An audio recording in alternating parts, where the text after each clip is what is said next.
গুৱাহাটীত মোদীৰ সভাৰ পূৰ্বে বিজেপিৰ চমক হেলিকপ্টাৰ যোগে নলবাৰীত উপস্থিত হয় মন্ত্ৰী জয়ন্ত মল্ল বৰুৱা আৰু পীযুষ হাজৰিকা। প্ৰধানমন্ত্ৰী মোদীৰ সভাৰ পূৰ্বে নলবাৰীত অংশ ল'লে প্ৰস্তুতি বৈঠকত।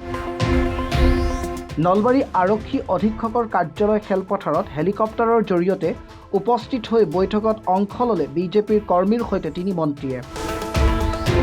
ইয়াৰে মন্ত্ৰী বিমল বৰা স্থলপথেৰে আহি অংশ ল'লে সভাত।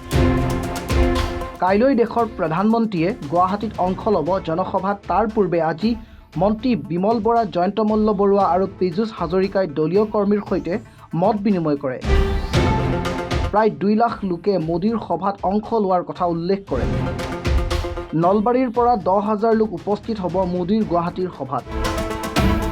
প্ৰস্তুতি প্ৰায় সম্পূৰ্ণ হোৱাৰ কথা উল্লেখ কৰে মন্ত্ৰীয়ে। নেহেৰু ষ্টেডিয়ামৰ নতুনকৈ নিৰ্মাণ কৰিব, চন্দ্ৰপুৰত এখন নতুন ষ্টেডিয়াম হ'ব, বহু ৰাস্তা ঘাট হ'ব, সেই ৰাস্তা ঘাটৰ মাজত নলবাৰীৰো আছে। গতিকে বহু কাম একেলগে 11,500 কোটি টকাতকৈ বেছি টকাৰ কাম একেলগে শিলান্যাস কৰিব। গতিকে এইটো এটা আনন্দৰ বিষয়।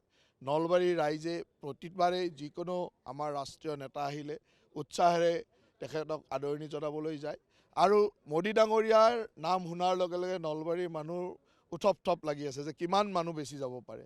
মই কাৰ্যকৰ্তাসকলৰ লগত কথা পাতিলোঁ আৰু সকলোৱে খুব সুন্দৰভাৱে গুৱাহাটীলৈ গৈ প্ৰধানমন্ত্ৰী ডাঙৰীয়াৰ বক্তব্য শুনাৰ কাৰণে আগ্ৰহ প্ৰকাশ কৰিছে আৰু যাব।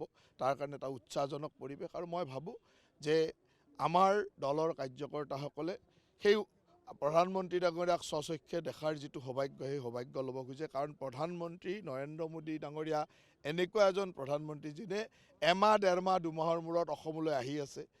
আজিলৈকে ভাৰতবৰ্ষৰ কোনো প্ৰধানমন্ত্ৰীৰ দিনত উত্তৰ পূৰ্বাঞ্চল বা অসমৰ ইমান উন্নয়নৰ কাম হোৱা নাই আৰু সেইকাৰণে অসমৰ মানুহে হিয়া উজাৰি মোদী ডাঙৰীয়াক শ্ৰদ্ধা কৰে, মোদী ডাঙৰীয়াক শুভেচ্ছা দিয়ে আৰু সেইকাৰণে মোদী ডাঙৰীয়াক হিয়া উজাৰি মৰম দিবৰ কাৰণে নলবাৰীবাসী ৰেডি হৈছে আৰু সকলোৱে একেলগে যাব। আৰু মই ভাবোঁ যে অহাকালিৰ সভাখনত অতি কমেও 2 লক্ষ মানুহ হ'ব।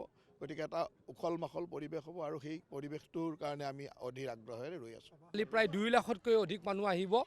মোদী ডাঙৰীয়া আমাৰ নেতা, দেশৰ প্ৰধানমন্ত্ৰী, আমাৰ দলৰ কাৰ্যকৰ্তাসকল কেনেকৈ যাব সেই বিষয়ে চোৱা চিতা কৰিবলৈকে মুখ্যমন্ত্ৰী ডাঙৰীয়া ইয়ালৈকে আহিবলৈ নিৰ্দেশ দিলে। জয়ন্ত মল্ল বৰুৱা ডাঙৰীয়াৰ সমষ্টি, আমাৰ পাটোৱাৰী ডাঙৰীয়াৰ সমষ্টি, বিশেষ কৰিব লগা নাই। বৰক্ষেত্ৰীয় নাৰায়ণ ডেকাই খুব ভালদৰে চাই আছে, বিশেষ কৰিব লগা নাই। যথেষ্ট মানুহ যাব, কেনেকৈ যাব অলপ সা সুবিধাৰ কাৰণে।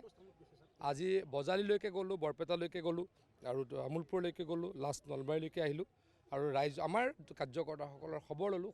সকলোৱে যাতে সুশৃংখলিতভাৱে কাৰ্যসূচীটোত অংশগ্ৰহণ কৰে তাৰ কাৰণে আহ্বান জনালোঁ। News desk report, B24 Assam.